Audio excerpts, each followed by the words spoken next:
Renaud, un coup d'œil suffit ce matin dans les Oui. kiosques pour voir que les journaux parlent presque tous du même sujet. Exactement, la plupart des couvertures sont consacrées aux migrants parce que ce sera le thème principal du sommet européen qui commence aujourd'hui à Bruxelles, sommet que l'humanité va jusqu'à appeler, voyez ici à gauche, le sommet de la honte, puisque beaucoup de leaders européens sont populistes et veulent stopper l'immigration. L'Europe se referme, note Libération ici à droite, et cette crise est une épreuve de cohésion pour l'Europe, estime La Croix. Journal qui remet les pendules à l'heure en montrant qui, en Europe, accueille les migrants en demandeurs d'asile par million d'habitants. C'est la Grèce, de très très loin, ici complètement à gauche, ainsi que Chypre qui sont en tête.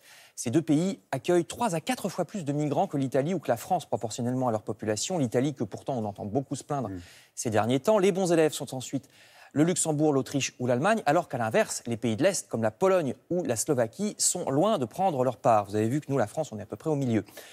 Le Parisien aujourd'hui en France, de son côté, s'approche au plus près des migrants qu'on ne voit d'habitude que de loin. Pourquoi ils ont choisi la France, demande le journal en couverture, et il répond en pages intérieures en interrogeant certains d'entre eux. Ahmed, âgé de 22 ans et qui vient d'Érythrée, une des dictatures les plus dures de la planète, déclare que le plus précieux, c'est la démocratie qu'il a trouvée en France. Pour l'instant, l'allocation de 200 € par mois des réfugiés qui lui permet seulement de manger, mais après, il veut essayer de faire des études. Et à côté, vous avez vu Biran, jeune éthiopienne de 26 ans qui a subi des viols lors de son périple jusqu'en Europe. Et elle aussi cherche la démocratie parce qu'elle a été emprisonnée en Éthiopie pour avoir participé à des manifestations contre le pouvoir.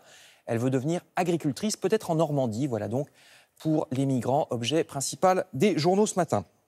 Mais il y a aussi pas mal d'articles sur un autre sujet, la Cour des comptes. La Cour des comptes qui critique sévèrement le gouvernement. Le quinquennat Macron devait être celui de l'argent bien dépensé et de la clarification des comptes. Or, ça n'en prend pas le chemin, estime la Cour. Carton rouge pour le gouvernement, écrit le Parisien. La Cour des comptes doute du plan Macron, insiste le Figaro.